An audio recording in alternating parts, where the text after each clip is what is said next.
கழகம் ஆட்சிக்கு வந்து 4 ஆண்டு காலம் நிறைவு செய்து 5வது ஆண்டு அடியெடுத்திருக்கின்றது. இந்த 4 ஆண்டு காலத்தில் தமிழகத்தில் திராவிட முன்னேற்ற கழகம் அதனுடைய முதலமைச்சர் திரு ஸ்டாலின் அவர்கள் என்ன பெரிய திட்டத்தை கொண்டாந்தார்? எதுவுமே இல்ல. சாதனை சாதனை என்று சொல்றார்.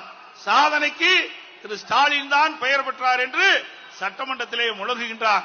ஆம், சாதனை சாதனை என்று சொல்லுகின்ற பொழுது திரு உதயநிதி ஸ்டாலின் அவர்களை துணை முதலமைச்சராக்குனதுதான் சாதனை.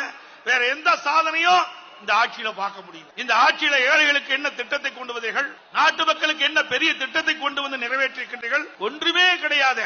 குடும்பத்தில் இருக்கின்றவர்கள் ஆட்சி அதிகாரத்திலே தொடர வேண்டும், அதுதானே உங்களுடைய நிலைப்பாடு.